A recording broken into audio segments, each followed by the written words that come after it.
এবার আজকে আমরা উপবৃত্ত এই চ্যাপ্টারের 3 নাম্বার লেকচার এটা। এই লেকচারে উপবৃত্তের পরাক্ষ যদি ওয়াই অক্ষের সমান্তরাল হয় এবং কেন্দ্র যদি আলফা বিটা বিন্দুতে হয় তাহলে তার সমীকরণ কেমন হয় দেখব। ঠিক আছে? এর আগে আমরা এর আগের লেকচারে শেষ যেটা পড়েছি সেটা হচ্ছে উপবৃত্তের পরাক্ষ যদি এক্স অক্ষের সমান্তরাল এবং কেন্দ্র আলফা বিটা বিন্দুতে হলে তার সমীকরণ হয় কেমন হয় সেটা পড়েছিলাম। এখন এর উল্টোটা দেখব। ঠিক আছে? এটা ধরো এক্স অক্ষ, এটা হচ্ছে ওয়াই অক্ষ। এরকম দেখতে হবে তার দুটো শীর্ষবিন্দু, দুটো নাভি, দুটো নিয়ামক, কেন্দ্রে এর স্থানাঙ্ক হচ্ছে আলফা কমা বিটা।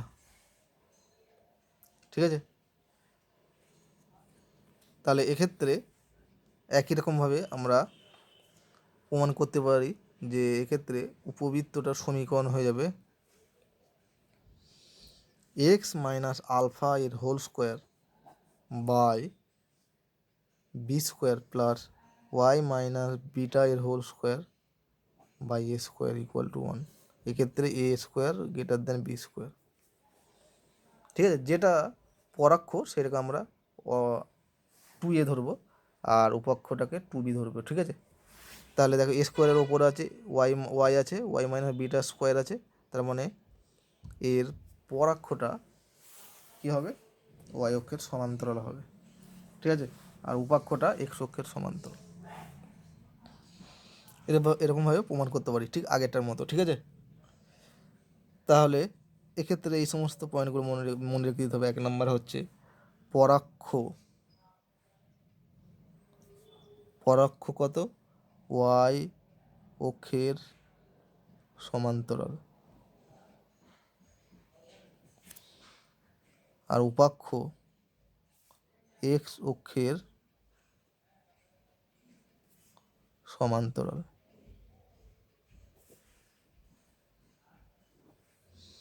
পরাক্ষের সমীকরণ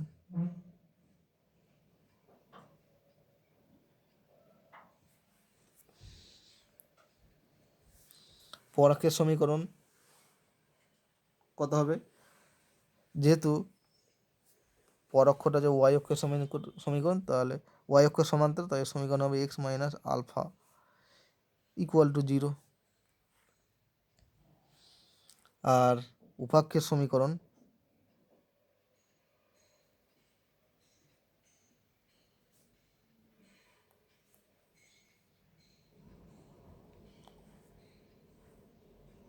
Y minus beta equal to 0। ঠিক আছে? পরাক্ষের দৈর্ঘ্য 2a একক।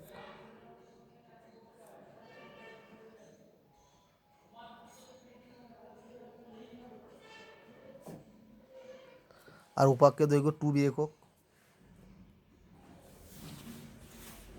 কেন্দ্র সেম আলফা বিটা। শীর্ষ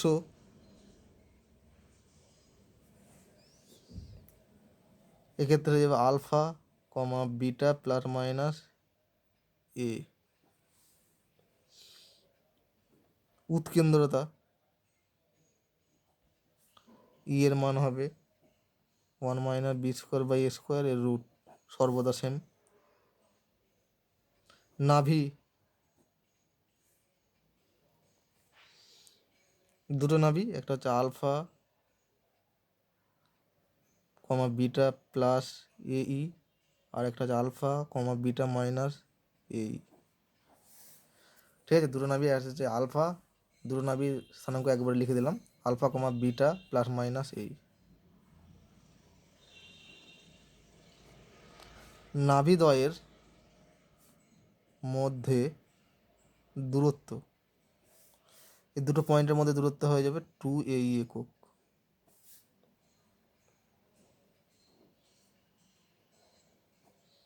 নাভি লম্বের দৈর্ঘ্য সেম সর্বদা, সব সমীকরণের ক্ষেত্রে সেম। ঠিক আছে? এটা 2b স্কোয়ার বাই এ একক।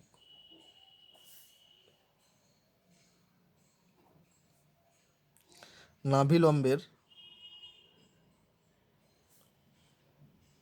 প্রান্ত বিন্দু চারটির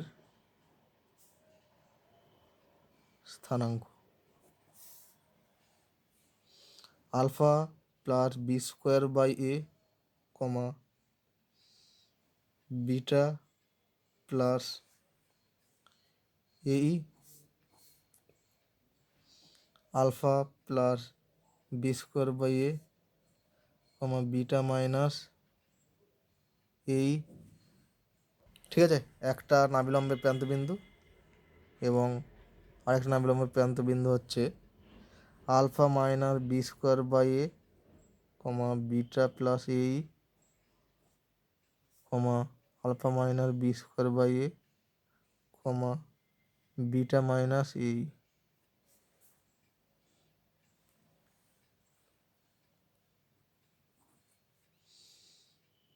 নাভিলম্ব দ্বয়ের সমীকরণ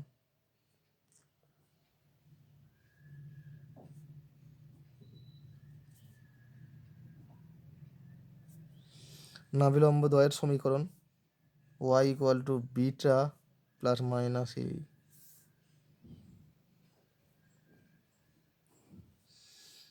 নিয়ামক দ্বয়ের সমীকরণ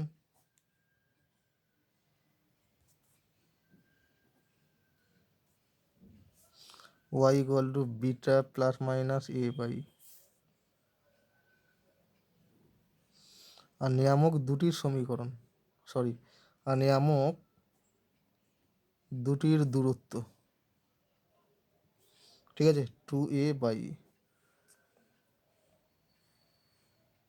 এই সমস্ত পয়েন্টগুলো মনে রাখতে হবে।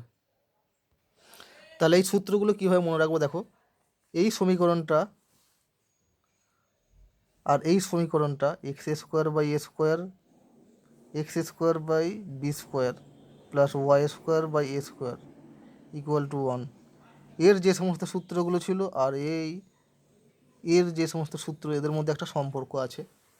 সেটা হচ্ছে এর যা সূত্র আর এর যা সূত্র, ঠিক আছে, এর যে সূত্রগুলো ছিল সূত্রের মধ্যে কিছু পয়েন্ট ছিল, যেমন নাভির স্থানাঙ্ক, শীর্ষ দ্বয়ের স্থানাঙ্ক, ঠিক আছে। এটা থেকে এরগুলো পাওয়া যাবে। কেমনভাবে পাওয়া যাবে? এর যা স্থানাঙ্কগুলো ছিল এই স্থানাঙ্কর সঙ্গে এর স্থানাঙ্কগুলো পেতে গেলে আমার ভুজের সঙ্গে আলফা যোগ আর কোটির সঙ্গে বিটা যোগ করলেই পেয়ে যাব, ঠিক আছে। আর এই সমীকরণের যে সমীকরণগুলো ছিল, যেমন নিয়ামকের সমীকরণ, নাভিলম্বের সমীকরণ, অক্ষের সমীকরণ, এর সমীকরণগুলো থেকে এর সমীকরণ পেতে গেলে এই অধিবৃত্তের সমীকরণগুলো পেতে গেলে আমাকে এক্স যেখানে আছে সমীকরণগুলোতে, যেখানে এক্স আছে সেখানে এক্সের পরিবর্তে এক্স মাইনাস আলফা বসাবো আর ওয়াইয়ের পরিবর্তে ওয়াই মাইনাস বিটা বসাবো, ঠিক আছে। তাহলেই সমীকরণগুলো পেয়ে যাব। তাহলে দেখো,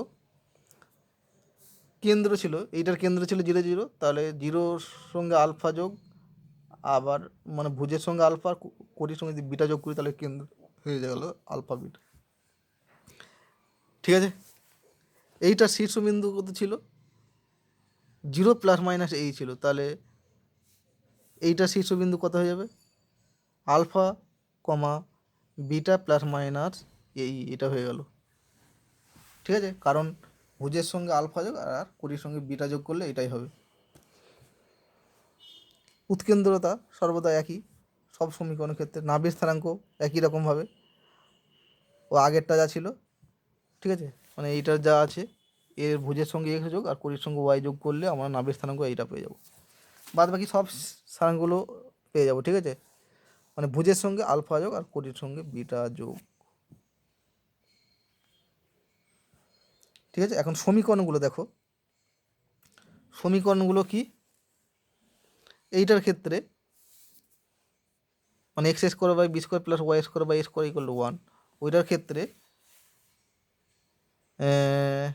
নিয়ামকের সমীকরণটা ধরি। নিয়ামকের সমীকরণ ছিল y equal to plus minus a e. তাহলে এইটার ক্ষেত্রে আমরা সমীকরণ পেতে গেলে, নিয়ামকের সমীকরণ পেতে গেলে ওয়াইয়ের পরিবর্তে কী বসাতে হবে? Y minus beta. তাহলে এর নিয়ামকের সমীকরণ হবে y minus beta equal to plus minus a by e. তাহলে this implies y equal to beta plus minus a by e. একই রকম নাভিলম্বের সমীকরণটাও এটা পাচ্ছি একই রকমভাবে, ঠিক আছে। আর বাদবাকি যেগুলো আছে নিয়ামক দুটির দূরত্ব সব ক্ষেত্রে একই, নাভিলম্বের দৈর্ঘ্য সব ক্ষেত্রে একই, নাভি দুটির দূরত্ব একই। ঠিক আছে, মানে সমীকরণগুলো পেতে গেলে কী করতে হবে, কার সঙ্গে কোনটা মনে রাখতে হবে, এইটার সঙ্গে এইটা, ঠিক আছে, এইটার সঙ্গে এটা তুলনা করতে হবে। মানে এইটা যা হবে এইটার ক্ষেত্রে সেই সমীকরণগুলো পেতে গেলে আমায় এক্সের পরিবর্তে এক্স মাইনাস আলফা আর ওয়াই এর জায়গায় ওয়াই মাইনাস বিটা বসাতে হবে। আর স্থানাঙ্কগুলো পেতে গেলে ভুজের সঙ্গে আলফা যোগ আর কোটির সঙ্গে বিটা যোগ করতে হবে। এটা মনে রাখলেই যথেষ্ট, সহজেই তোমরা তাহলে সূত্রগুলো মনে রাখতে পারবে। তো এই হলো 4 প্রকার উপবৃত্তর সমীকরণ। ঠিক আছে, আদর্শ 4 প্রকারের উপবৃত্তের সমীকরণ। অধিবৃত্তের ক্ষেত্রে 8 প্রকারের পড়েছিলাম, আর কিন্তু উপবৃত্তর ক্ষেত্রে 4 প্রকারের আদর্শ সমীকরণ। ঠিক আছে,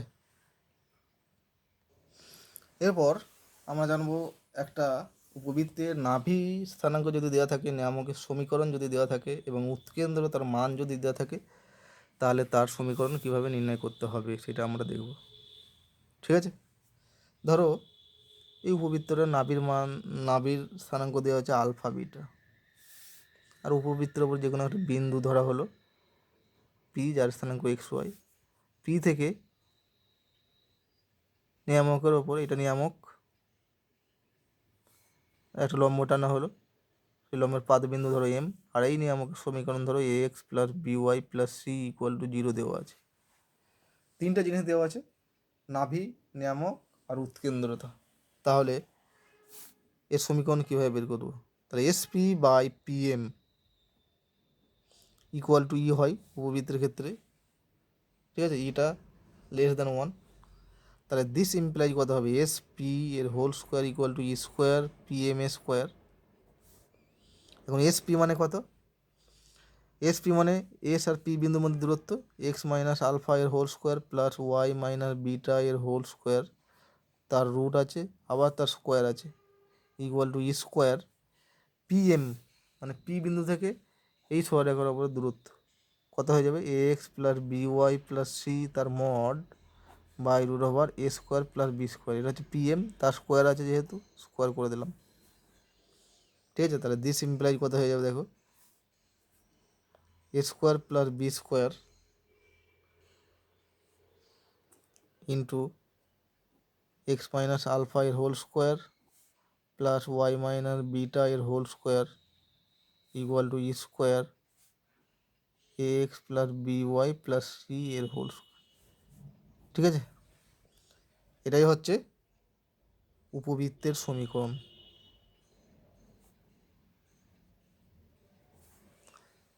কোনো উপবৃত্তের নিয়ামক, নাভি এবং উৎকেন্দ্রতার মান দেওয়া থাকলে ঠিক আমরা এরকমভাবে উপবৃত্তটার সমীকরণ বের করতে পারি, ঠিক যেভাবে আমরা অধিবৃত্তের ক্ষেত্রে করেছিলাম। ঠিক আছে, অধিবৃত্তের ক্ষেত্রে নিয়ামক আর নাভি দরকার ছিল, কারণ ইটা মান সর্বদা 1 হয়। এক্ষেত্রে ই এর মানটা আমাদের জানা থাকতে হবে, কত বলে দিতে হবে। ই এর মান 1-এর চেয়ে ছোট হয়, কিন্তু কত সেটা বলে দেওয়া থাকতে হবে। ঠিক আছে, এটাই হচ্ছে নির্ণেয় উপবৃত্তের সমীকরণ। এরপরে জানবো সহায়ক বৃত্ত কী, প্যারামেট্রিক সমীকরণ, কোনো উপবৃত্তের প্যারামেট্রিক সমীকরণ কত হবে, আর উৎকেন্দ্রিক কোণ বলতে কী বোঝে। ঠিক আছে, ধরো এই যে উপবৃত্তটা, এটা একটা উপবৃত্ত। ঠিক আছে, এইটা হচ্ছে একটা উপবৃত্ত। এই উপবৃত্তের সমীকরণ কত, x square by A square plus Y square by B square equal to 1, a square greater than b square অবশ্য। ঠিক আছে, তাহলে এই উপবৃত্তের সহায়ক বৃত্ত বলতে কী বুঝি, তাহলে এই উপবৃত্তের পরাক্ষর দৈর্ঘ্য কত, এই উপবৃত্তের পরাক্ষ হচ্ছে 2a একক। তাহলে এখন এই পরাক্ষকে যদি ব্যাস করে একটা বৃত্ত অঙ্কন করা হয়, ঠিক আছে, এখান থেকে এতটা দৈর্ঘ্য, এটা যদি বৃত্তের ব্যাস হয়, তাহলে সেই বৃত্তটা কেমন হবে, এরকম হবে। ঠিক আছে, তাহলে কোনো উপবৃত্তের পরাক্ষকে ব্যাস করে অঙ্কিত বৃত্তকে বলা হয় ওই উপবৃত্তের সহায়ক বৃত্ত। ঠিক আছে, তাহলে সহায়ক বৃত্ত বৃত্তের সমীকরণ কত হয়ে যাবে? X square plus Y square equal to a square হবে, ঠিক আছে?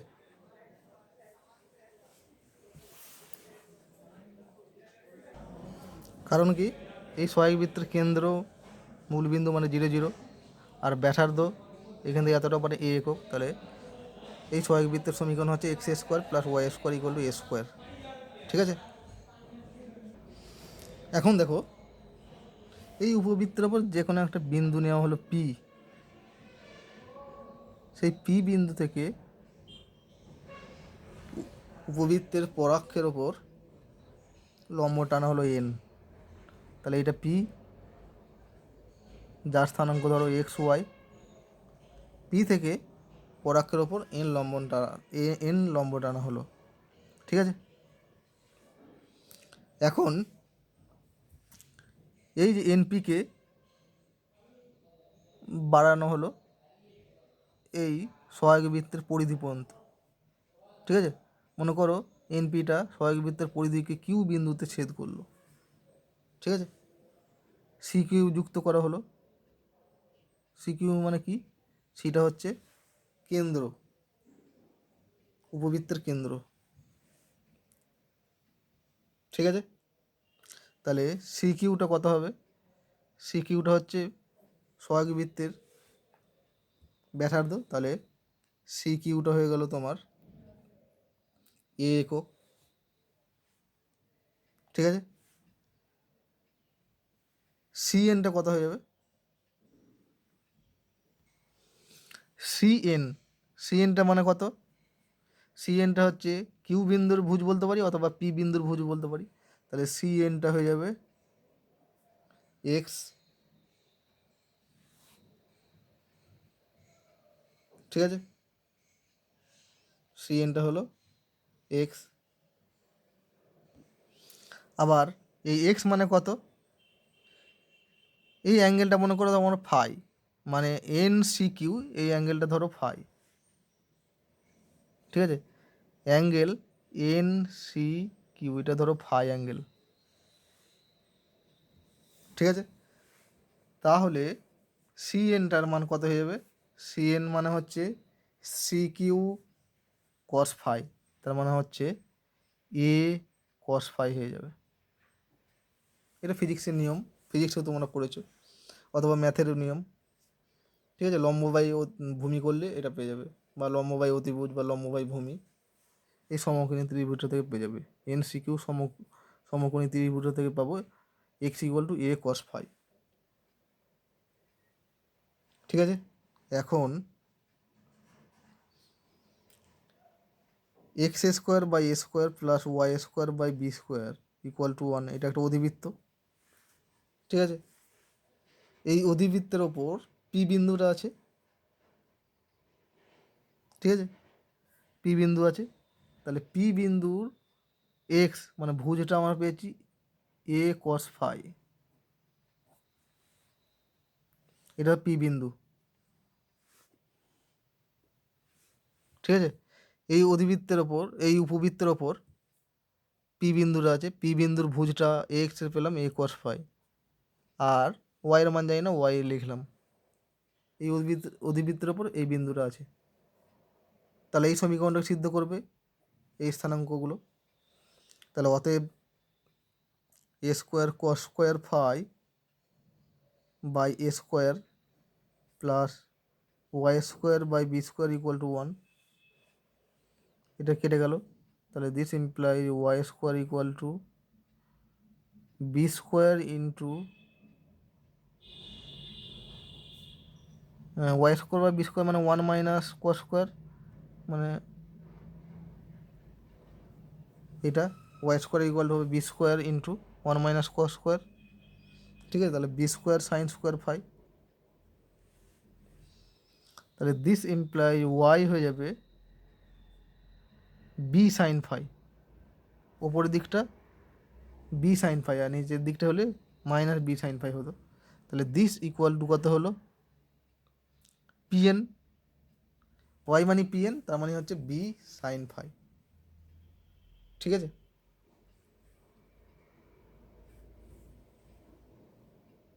এবার দেখো এবং কিউ এন এর মান কত, কিউ এন এটা প্রমাণ করা যায়, এর মানে হচ্ছে এ সাইন ফাই, কিউ এর মানে এ সাইন ফাই আর পি এর মানে হচ্ছে বি সাইন ফাই। ঠিক আছে, অতএব তাহলে পাচ্ছি পি বিন্দুর স্থানাঙ্ক কত, এক্স ওয়াই ছিল, এক্স এর মান হচ্ছে কত এ কস ফাই, আর ওয়াই এর মান এইটা বি সাইন ফাই। ঠিক আছে, পি বিন্দু কোথায় আছে, উপবৃত্তের ওপর আছে, তাহলে উপবৃত্তের ওপর যে কোনো বিন্দু স্থানাঙ্ক ধরা যায় a cos phi b sine phi. ঠিক আছে, তাহলে এই স্থানাঙ্কটা কী করছে, এই উপবৃত্তের সমীকরণকে সিদ্ধ করছে, তাহলে এই স্থানাঙ্কটাকে ধরা যায় উপবৃত্তের প্যারামেট্রিক স্থানাঙ্ক।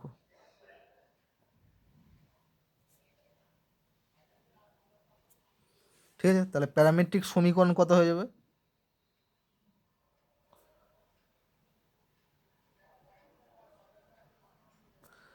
প্যারামেট্রিক স্থানাঙ্ক যদি এইটা হয় তাহলে প্যারামেট্রিক সমীকরণ হয়ে যাবে x equal to a cos phi আর b equal to y equal to b sine phi. তাহলে উপবৃত্তের প্যারামেট্রিক সমীকরণ এটা। ঠিক আছে, এখন এই যে অ্যাঙ্গেল ফাই, এই ফাইটাকে বলা হয় কোণ, এই ফাইকে বলা হয় পি বিন্দুর উৎকেন্দ্রিক কোণ। ঠিক আছে, এই ফাই কোণটাকে, ঠিক আছে, এই ফাই কোণটাকে বলা হয় পি বিন্দুর উৎকেন্দ্রিক কোণ,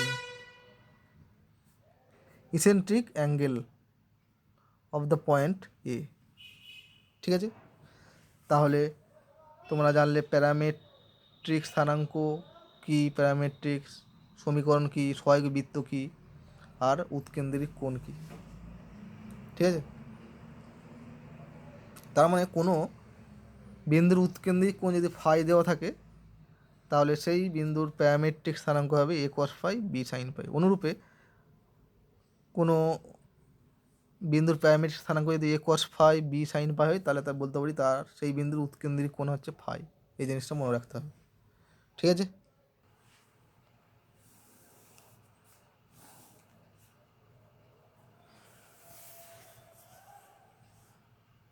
এরপর আসছি একটা প্রমাণে, x square by A square plus Y square by B square equal to 1, এই উপবৃত্তের ওপর যে কোনো একটা বিন্দুর স্থানাঙ্ক পি, যে কোনো একটা বিন্দু যদি পি হয় যার স্থানাঙ্ক এক্স ওয়াই হয়, তাহলে এটা দেখানো যায় যে S P plus S dash P equal to 2a, যেখানে এস আর এস ড্যাশ দুটো নাভি। ঠিক আছে, তাহলে দেখো, ঠিক আছে, এই হচ্ছে উপবৃত্তটা, উপবৃত্তের দুটো নাভি, দুটো নিয়ামক, এটা একটা এটা একটা, দুটো শীর্ষবিন্দু, কেন্দ্র হচ্ছে সি, এর উপর যে কোনো একটা বিন্দু ধরো পি যার স্থানাঙ্ক হচ্ছে এক্স ওয়াই। ঠিক আছে, আর পি থেকে লম্ব টানা হলো, এটার নাম হলো পিএন। তাহলে উপবৃত্তের ক্ষেত্রে কত হয়, S P equal to EPM. ঠিক আছে, এখান থেকে লম্বের পদবিন্দু এম, তাহলে this implies S P equal to E PM মানে কত, দেখো পিএম মানে হচ্ছে এটা ধরো জেড, এটা হচ্ছে জেড ড্যাশ, পিএম মানে হচ্ছে এন জেড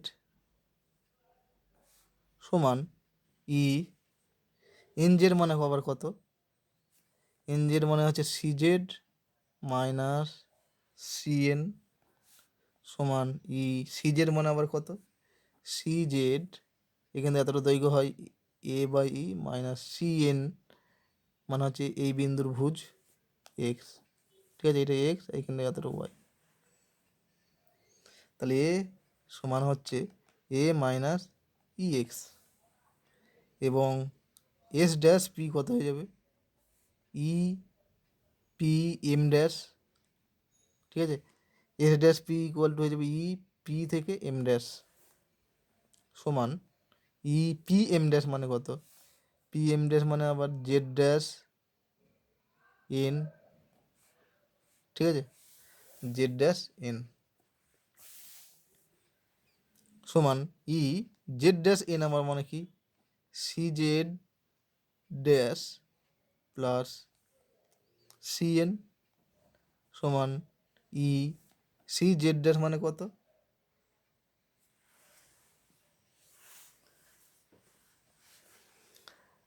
সি থেকে জেড ড্যাশ পর্যন্ত দৈর্ঘ্য হচ্ছে a by e plus C n মানে আবার আছে এক্স সমান এ মাইনাস ই এক্স, ঠিক আছে। তাহলে অতএব S P plus S dash P equal to হয়ে গেল এ মাইনাস ই এক্স একটা মান প্লাস আরেকটা মান হচ্ছে এখানে প্লাস এ প্লাস ই এক্স, এটা কেটে গেল 2a, ঠিক আছে। এটা হচ্ছে 2a কি পরাক্ষের দৈর্ঘ্য, এটা প্রমাণ করা যায়। তাহলে দেখো উপবৃত্তের ক্ষেত্রে এটা সবসময় হয়, ঠিক আছে। তাহলে উপবৃত্তের আমরা বিকল্প রূপে সংজ্ঞা দিতে পারি কেমনভাবে, যে সমতলে চলমান কোনো বিন্দু যদি ওই সমতলে অবস্থিত দুটি নির্দিষ্ট বিন্দু থেকে তাদের দূরত্বদ্বয়ের সমষ্টি যদি সর্বদা ধ্রুবক হয় তখন ওই বিন্দুর সঞ্চারপথকে বলবো উপবৃত্ত, ঠিক আছে। এখানে 2a যোগফলটা হচ্ছে 2a, এটা হচ্ছে ধ্রুবক, এটা যেহেতু ধ্রুবক তাহলে 2aটাও ধ্রুবক, ঠিক আছে। এভাবেও সংজ্ঞা দিতে পারি। তাহলে সংজ্ঞাটা কেমন হবে, যে সমতলে চলমান কোনো বিন্দু পি যদি এরূপভাবে চলমান হয় যে ওই সমতলে অবস্থিত অপর দুটি নির্দিষ্ট বিন্দু থেকে তাদের দূরত্ব দুটির সমষ্টি সর্বদা ধ্রুবক হয় তবে ওই চলমান বিন্দুর সঞ্চারপথকে বলা হয় উপবৃত্ত, ঠিক আছে। এভাবেও সংজ্ঞা দেওয়া যায়। এখন আমরা জানবো x square by A square plus Y square by B square equal to 1 উপবৃত্তের সাপেক্ষে x1 y1 বিন্দুর অবস্থান নির্ণয়, মানে এই বিন্দুটা কোথায় আছে, কোনো একটা বিন্দু x1 y1 যদি বাইরে থাকে তাহলে তার বাইরে থাকার শর্ত কী, ভেতরে থাকার শর্ত কী, উপরে থাকার শর্ত কী, ঠিক যেভাবে আমরা বৃত্ত অধিবৃত্তের ক্ষেত্রে পড়েছিলাম। তাহলে প্রথম আমার কাজ হবে এই উপবৃত্তের সমীকরণটাকে এর সমীকরণের ডান দিকটাকে জিরো করা, মানে সব রাশিগুলোকে বাঁ দিকে নিয়ে আসা। তাহলে প্রথমত x square by A square plus Y square by B square minus 1 equal to 0, ডান দিকটা 0 করে রেখে দিলাম। এরপর এই সমীকরণে আমরা বসাবো কি x1 y1 এই পয়েন্টটাকে বসাবো যে বিন্দুর অবস্থান নির্ণয় করতে বলেছি। তাহলে কেস 1, ঠিক আছে, কেস 1 এই বিন্দুটা x1 y1 বিন্দু এই উপবৃত্তের বাইরে থাকবে, বাইরে থাকার শর্ত হচ্ছে x1 y1 বিন্দুটাকে এর বাঁ দিকে বসাবো, ঠিক আছে। x1 square by A square plus y1 square by B square, এক্সের জায়গায় x1 ওয়াই জায়গায় y1 বসাবো, বাদ বাকিগুলো সব সেম, মাইনাস 1 বাঁ দিকে যে টোটাল রাশিটা আছে সেখানে বসাবো, সেইটার মান যদি গ্রেটার দেন 0 হবে তাহলে বাইরে হবে, ঠিক যেমন অধিবৃত্ত আর বৃত্তে হয়েছিল। কেস 2 x1 y1 বিন্দু ভেতরে অবস্থিত হবে, ভেতরে মানে উপবৃত্তের ভেতরে, যদি x1 square by A square plus y1 square by B square minus 1টা হচ্ছে লেস দেন 0 হয়। আর কেস 3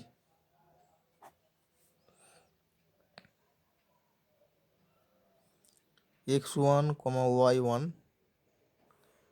এই বিন্দুটা উপবৃত্তের ওপরে থাকবে, মানে পরিধির ওপরে থাকবে যদি x1 square by A square plus y1 square by B square minus 1 equal to 0 হয়, ঠিক আছে। একই রকমভাবে উপবৃত্ত অধিবৃত্ত আর বৃত্তের ক্ষেত্রে একই শর্ত, ঠিক আছে। গ্রেটার দেন 0 হলে বাইরে, লেস দেন জিরো হলে ভেতরে, আর ইকুয়াল টু জিরো হলে ওপরে। এইভাবে সিম্পলি মনে রাখবে, ঠিক আছে। এরপর একটা উদাহরণ দিচ্ছি, দেখো এখানে থিওরি শেষ। ধরো একটা উপবৃত্তের সমীকরণ হচ্ছে x square by 4 plus Y square by 6 equal to 0, এরকম দিয়ে দিল। তাহলে এই উপবৃত্তটার পরাক্ষটা কোন অক্ষ বরাবর আর উপাক্ষটাই বা কোন অক্ষ বরাবর। তাহলে প্রথমত আমাকে দেখতে হবে কোনটা বড়। 6টা বড়, ঠিক আছে। তার মানে এ স্কোয়ার ইকুয়াল টু 6, তার মানে এ ইকুয়াল টু এখানে যেটা বড় সেটাকে পরাক্ষ ধরবো, ঠিক আছে। তাহলে 6টা যেহেতু বড়, তাহলে এ স্কোয়ার ইকুয়াল টু 6, তাহলে এ ইকুয়াল টু √6 আর বি ইকুয়াল টু √4 মানে হচ্ছে 2। তাহলে এখানে পরাক্ষটা হচ্ছে এ। তাহলে পরাক্ষর ওপরে কি আছে, এটার ওপরে আছে ওয়াই, তাহলে পরাক্ষটা হচ্ছে ওয়াই অক্ষ বরাবর।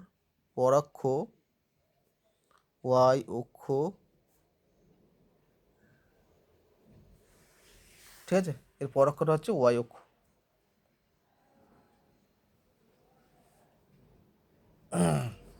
যদি এখানে 6 থাকতো আর এখানে 9 থাকতো, তাহলে পরাক্ষটা কিন্তু এক্স অক্ষ হয়ে যেত। যেটা বড় সেটা হচ্ছে পরাক্ষ, আর তার উপরে দেখতে হবে কী আছে, এক্স আছে না ওয়াই আছে। এভাবে তোমরা সহজেই বুঝতে পারবে, ঠিক আছে। আর এর কেন্দ্র তোমরা জানো, এর কেন্দ্র হচ্ছে 0 0।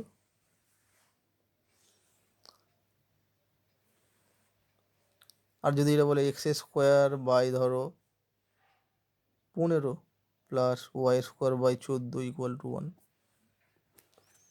এটার পরাক্ষ কত, কে বড় আগে দেখতে হবে। 15 বড়, 15 উপরে এক্স আছে, তাহলে পরাক্ষ এক্স অক্ষ, ঠিক আছে। আর যদি এটা হতো এক্স মাইনাস আলফা এর whole square by 15 plus y minus beta এর whole square by 14 equal to 1, তাহলে পরাক্ষটা কত হতো, এক্স অক্ষের সমান্তরাল হতো, তখন আর এক্স অক্ষ হতো না, ঠিক আছে। তো এখানে উপবৃত্তের থিওরি শেষ হলো, ঠিক আছে। তাহলে উপবৃত্ত আমরা 4 প্রকার মেনলি উপবৃত্ত, এটা মনে রাখলেই হবে।